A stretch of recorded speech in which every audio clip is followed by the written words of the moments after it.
pastinya saudara pernah alami yang namanya tekanan hidup ya. Ya entah lewat nih pikiran gitu ya, entah juga lewat perbincangan dalam artian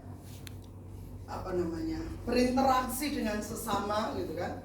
Yang pasti saudara, ketika hal tersebut terjadi, apalagi saat-saat krusial, yaitu saat-saat kita menghadap Tuhan, nah yang harus kita lakukan apa saudara? Bebaskan dirimu dari setiap intimidasi, tekanan yang dalam pikiranmu. Amin. Itu harus engkau garis bawahi. Kenapa? Karena tanpa itu engkau akan terus ditekan, engkau akan terus diperdaya oleh pikiranmu sendiri untuk terus tinggal lemah, untuk terus tinggal dalam kondisi tidak fit secara rohani. Mungkin tubuhmu fit, oke. Tapi secara manusia rohmu engkau ada di bawah tekanan dan itu sangat tidak nyaman. Karena kau akan kehilangan damai sejahteramu.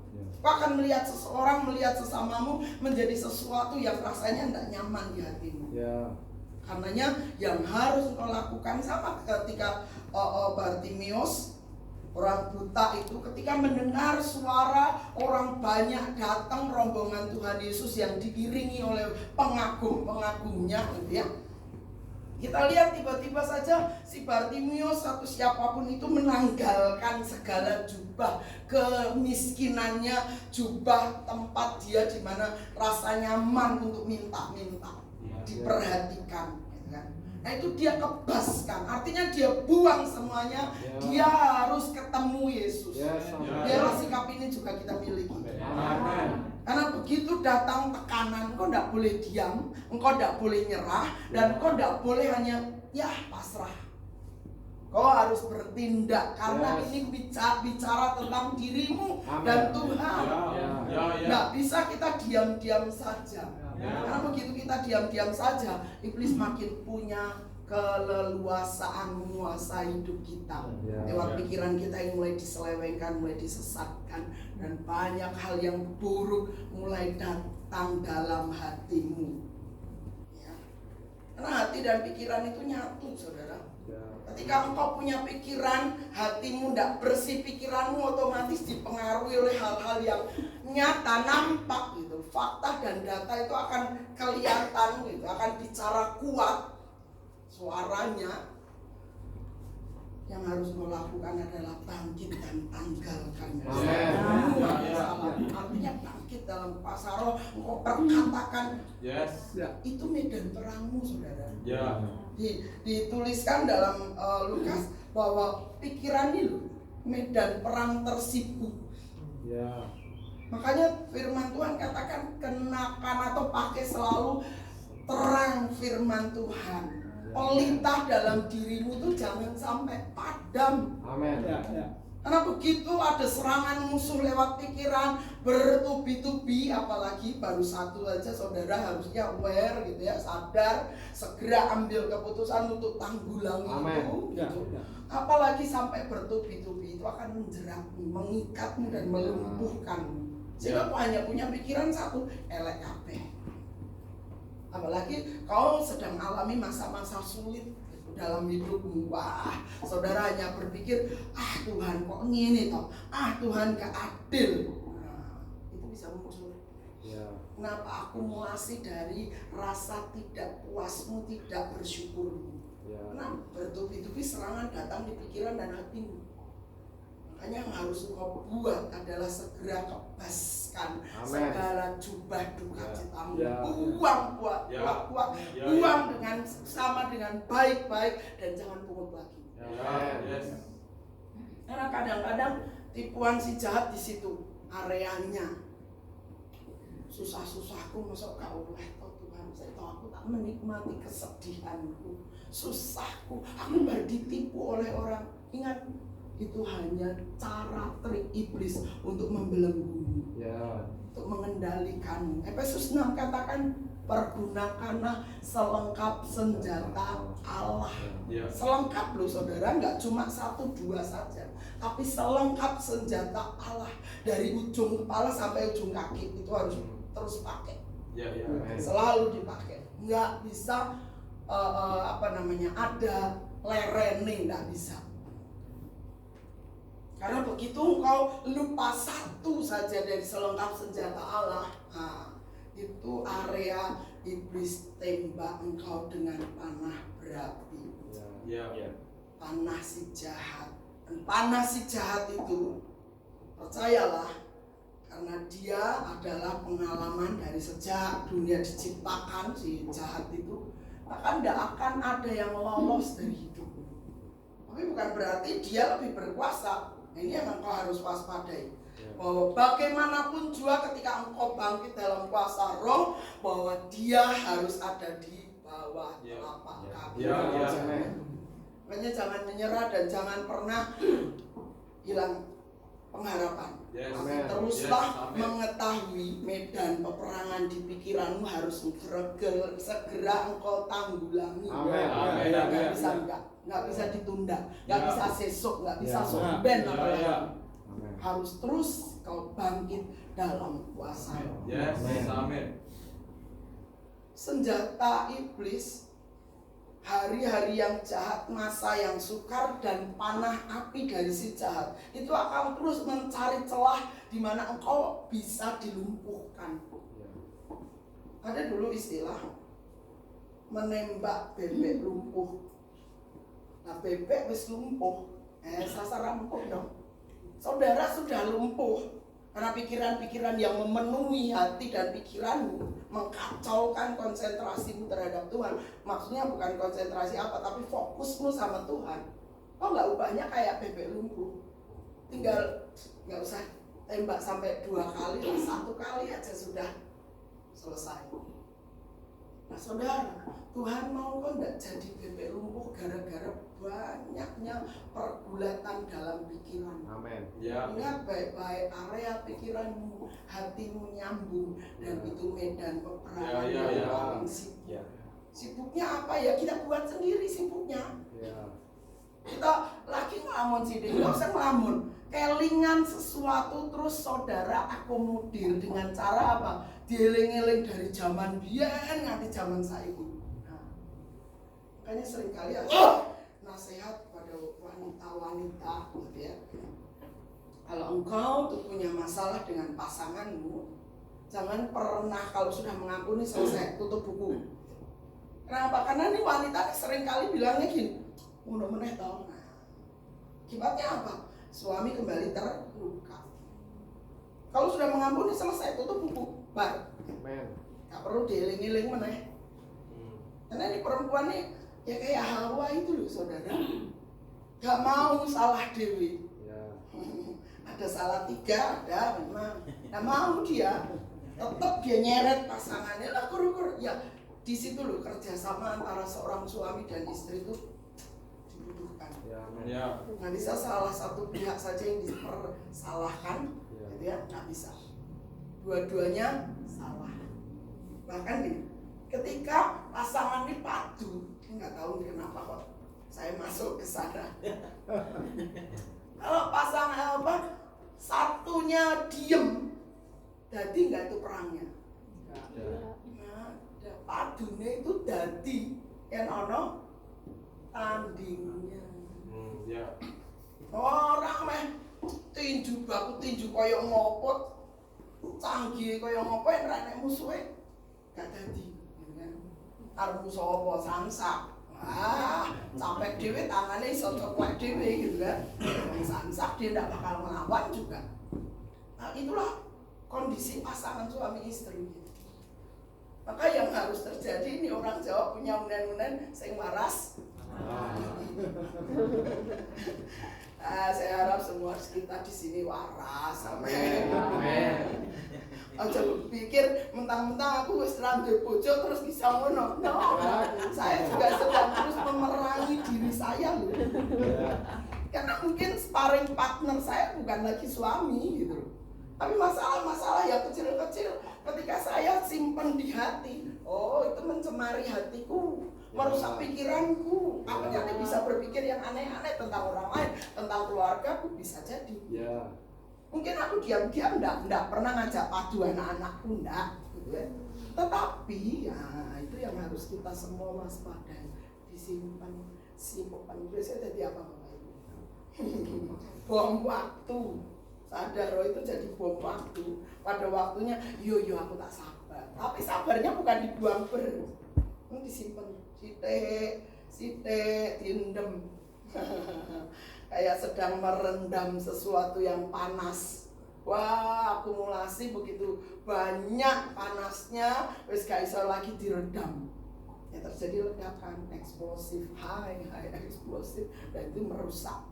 Nah, saudara, ini kembali bicara tentang pikiran. Kita udah belajar 1 bulan penuh tentang pembaharuan akal budi. Dan ternyata sampai hari ini tuh Tuhan terus ingatkan saya tentang hukum yang terutama. Masih ingat? Ayo kita lihat Matius 22 ayat 37.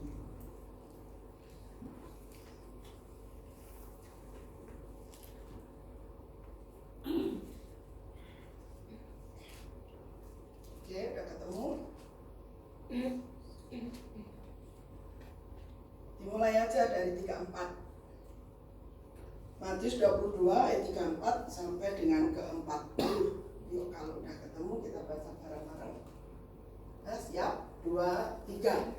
Ketika orang-orang Farisi mendengar bahwa Yesus telah membuat orang-orang Saduki itu bungkam, berkumpullah mereka, dan seorang dari mereka, seorang ahli Taurat, bertanya untuk mencobai dia.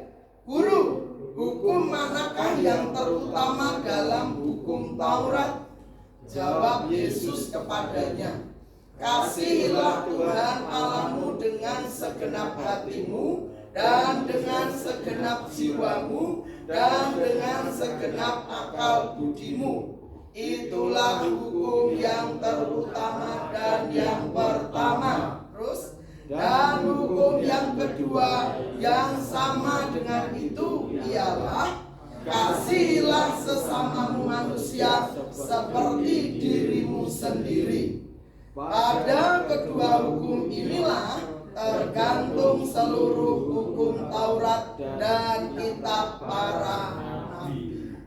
Nah, perhatikan, kasihilah Tuhan Allahmu dengan segenap hatimu, dengan segenap jiwamu, dan dengan segenap akal budimu. Itu bagian dari perubahan yang harus terus terjadi atas setiapmu.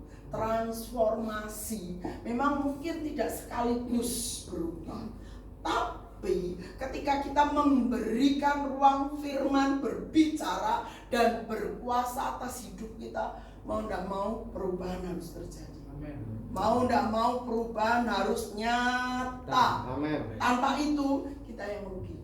Ya. Karena prinsipnya firman itu adalah bermaksud memerdekakan kita, bukan menekan kita, bukan membelenggu kita. Justru itu firman itu memberi kita keleluasaan lebih lagi. Jadi bukan hanya nanti mati masuk surga, tapi ketika engkau hidup, engkau ikuti jalur yang Tuhan tetapkan, itulah kemerdekaan. Yes, amen.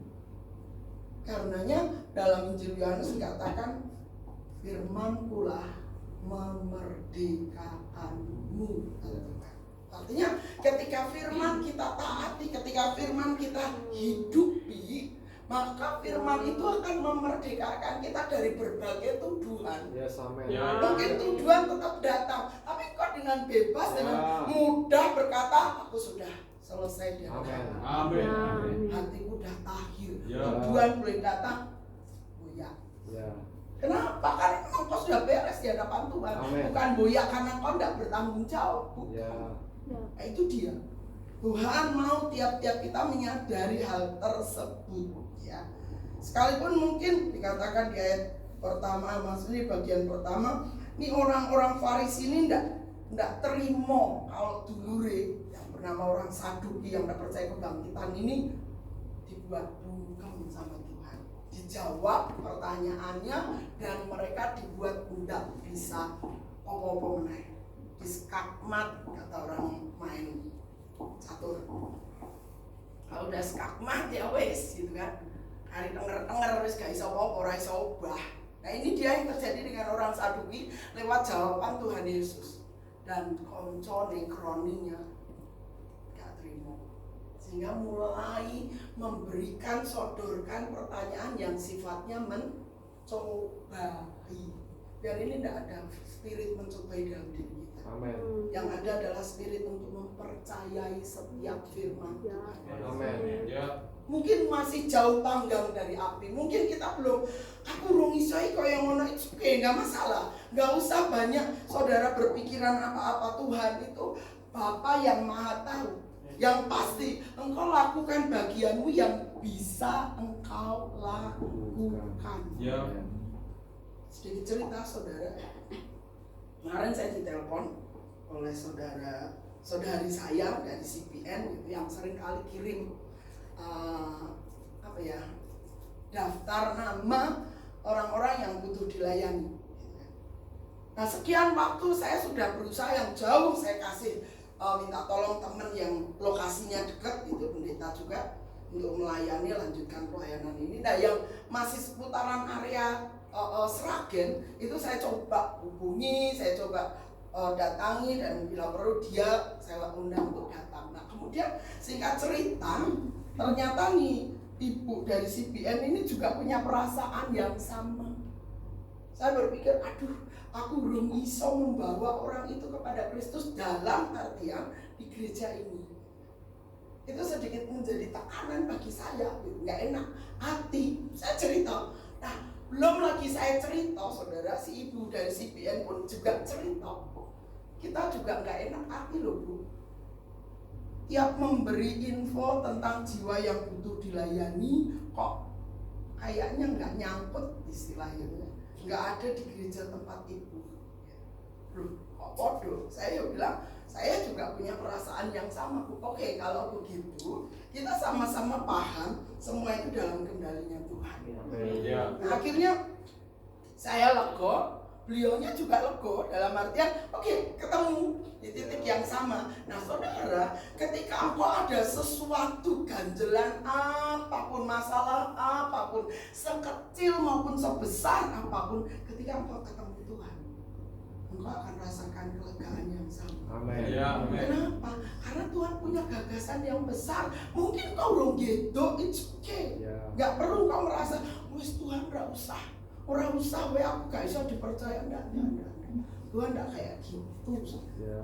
Tuhan itu punya gagasan yang hebat tentang dirimu. Amin. Tapi kalau kita belum mencapainya, bukan berarti kok ditolaknya, bukan berarti Tuhan tidak mau sama kita, bukan. Justru adalah Tuhan mau engkau makin menyadari bahwa Tuhan itu punya rencana besar atas diri kita masing-masing. Nah, ayo mulai hubungkan dirimu dengan apa rencana Tuhan. Dan di hari ini saya ingin katakan kepada Bapak Ibu sekalian bahwa apa yang menjadi janji Tuhan tentang mendoakan firman itu benar-benar nyata loh hasilnya. Kenapa dan caranya gimana? Ketika engkau terima firman, engkau dengar firman, engkau baca firman, firman itu jangan biarkan sekedar informasi. Tapi apa yang menggores di hatimu, apa yang berbicara kuat dalam dirimu, apalagi hubungannya dengan pribadimu, jangan lewatkan itu. Itu momen dimana Tuhan sedang mengoreksi dirimu. Orang yang dikoreksi itu memang gak selalu enak. Ada yang kurang dalam dirimu, nah itu waktunya dikoreksi, dan itu memang tidak nyaman. Tapi percayalah, Tuhan tidak bermaksud untuk melakukan hal yang buruk. Ketika kau dikoreksi, oke, dengan lega hati saudara buka hidupmu lebih lagi. Supaya makin hari engkau didandani oleh Tuhan menjadi semakin lebih baik. Tuhan bilang dalam Matius yang berapa itu, memang rumput di padang tuh nggak ada yang dandanin. Tuhan berfirman dan jadilah.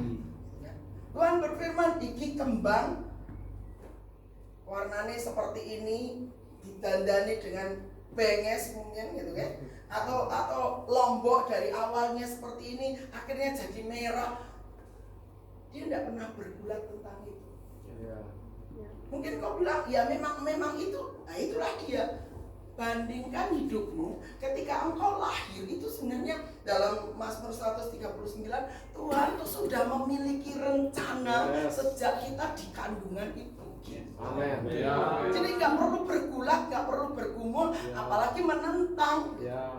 Yang Tuhan mau terima firman ini. Terus masukkan dalam hidup. Pikiranmu. Mana yang belum selaras dalam hidupmu dengan firman Tuhan. Itu butuh kerendahan hati. Percayalah, itu butuh keterbukaan juga.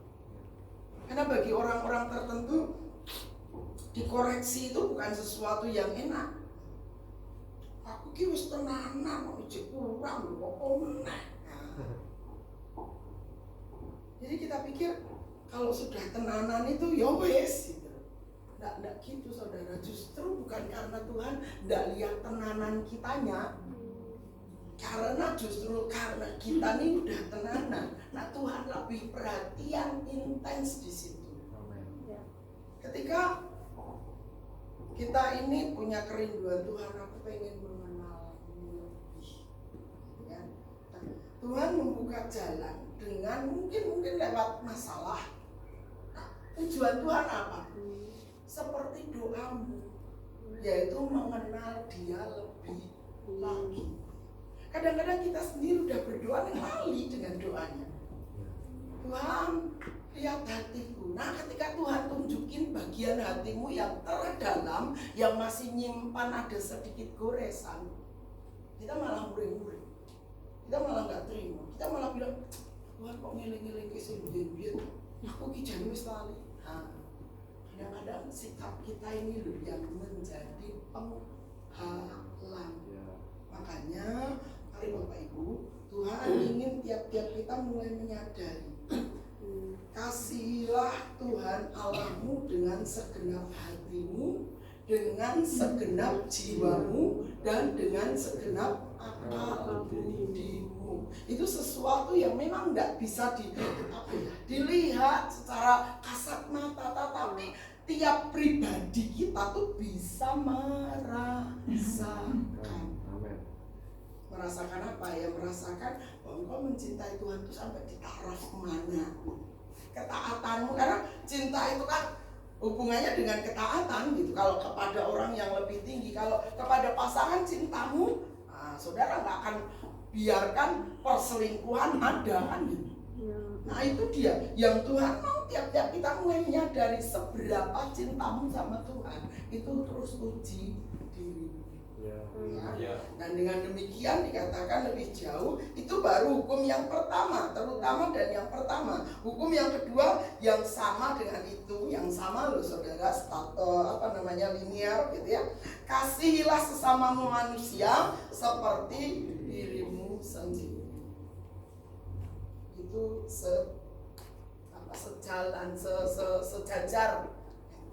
sejajar. Jadi mengasihi Tuhan dan mengasihi sesama itu sejajar. Walau memang bisa disimpulkan kalau mengasihi Tuhan itu yang arah ke atas, sementara mengasihi sesama ke arah horizontal gitu, sampai kanan kiri gitu ya. Tapi yang pasti nilainya podo gitu. Keberhargaannya podo. Nah, itu firman ketika kita membiarkan mengoreksi hidup kita, firman yang kita dengar, yang kita baca, firman itu yang akan terus mengelola hati. Membuat hati kita ini semakin hari semakin lembut. Karena kita perlu terus minta Tuhan kasih aku hati yang lembut. Bukan lembut dalam arti kata positif mewek gitu ya, bukan melo kayak gitu, bukan. Tapi lembut di sini ketika kita mendengar firman itu kita tidak ada bantahan di pikiran kita. Oh, bisa. Wah, apa deh Tuhan? Nggak ada kayak gitu. Sanggahan dalam hidup kita tidak ada. Yang ada, oke Tuhan, tolong aku melakukan itu. biar kita semakin hari semakin berkenan di hadapan Tuhan. Nah, coba kita lihat Yohanes 15.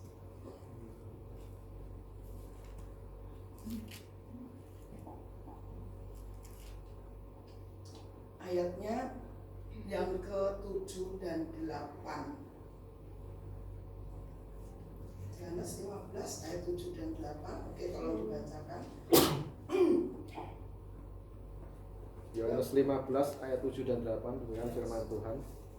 Jikalau kamu tinggal di dalam aku dan firmanku tinggal di dalam kamu, mintalah apa saja yang kamu kehendaki dan kamu akan menerimanya.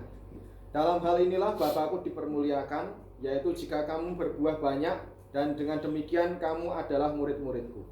Saudara perhatikan ya, ayat 7 dikatakan, jikalau kamu tinggal di dalam aku dan firmanku tinggal di dalam kamu, mintalah apa saja yang kamu kehendaki dan kamu akan menerimanya.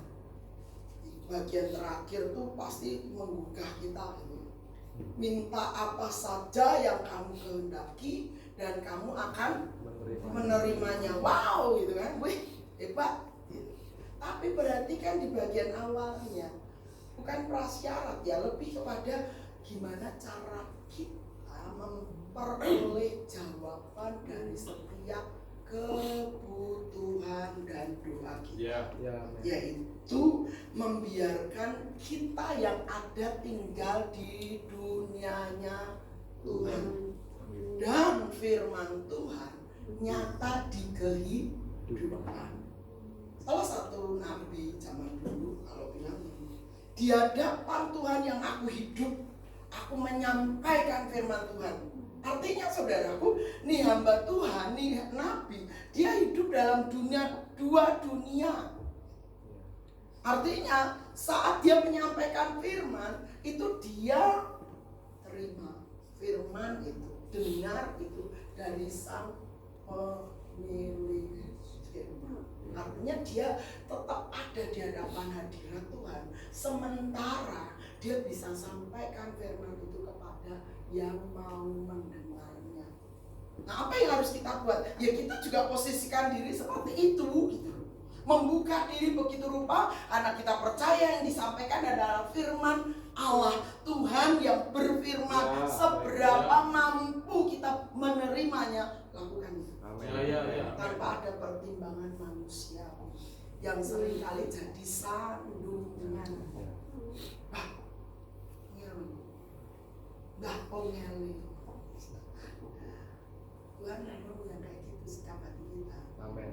Tuhan mau miliki hati yang selalu percaya kepada Dia yang berfirman. Percaya itu bukan hanya untuk saudara dibaptis, aku percaya Kristus anak Allah, bukan. Tapi mempercayai setiap perkataan Tuhan. Karena hanya dengan demikian loh saudara, kita terhubung dengan pribadinya. Firman itu ada dalam hidup kita. Nah makanya dikatakan dijawab, mintalah apa saja yang kamu kehendaki dan kamu akan menerimanya. Dalam hal inilah Bapa-Ku dipermuliakan, yaitu jika kamu berbuah banyak, dan dengan demikian kamu adalah murid-muridku. Ketika firman itu menjadi bagian dari dasar keyakinan hidup kita, maka Tuhan selalu menyertai perjalanan hidup kita. Amin. Jadi nggak suka dong kalau gitu janji Tuhan terlaksana. Yes, pasti. Artinya Tuhan mau firman-Nya ada tinggal dalam hidup kita, kita hidup di dalam Dia, dan kita menikmati apa yang menjadi kekayaan surgawi. Amin. Engkau tidak perlu bergulat tentang kesehatanmu, tentang ekonomimu, tentang finansialmu, tentang apapun juga. Itu yang namanya mengandalkan Tuhan. Itu yang mau Tuhan mau kita lakukan.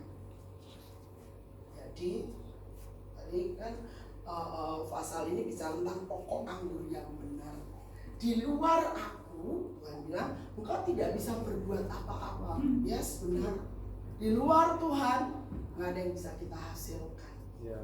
Pokok anggur sebagai sumber satu-satunya, itulah tempat kita nempel hidup.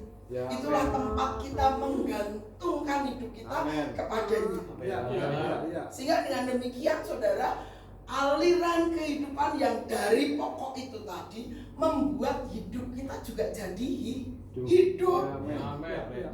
Itu kondisi yang seharusnya terjadi. Yes. Karenanya Tuhan mau kalau engkau berbuah, maka Bapakku yang di sorga dipermuliakan. Dan dengan demikian engkau membuktikan sebagai muridku. Tuhan rindu ya kita mulai menyadari bahwa ketika mendengar menerima firman, tidak cuma sampai ngerti aku, besok lagi tentang itu mudeng aku, nggak cukup sampai di situ. Ya. Tuhan mau itu jadi pengalaman pribadi. Amin. Ya. Sehingga ketika aku ada di bawah tekanan seperti saya cerita yang pertama, ketika kita ada di bawah tekanan, kepaskan tekanan itu. Ya. Tujuannya apa? Engkau sudah dimerdekakan kok. Yes. Ya. Realita hadirat Tuhan tidak perlu kita bengak-bengok. Ya. Begini dan sudah tinggal. Ya. Hanya kitanya ini loh yang seringkali teledor. Teledornya lewat apa? Ya kita sibuk beraktivitas dengan berbagai hal, sehingga yang namanya suara Tuhan, yang namanya realita Tuhan itu seperti tersimpan, nggak aktif dalam hidup kita.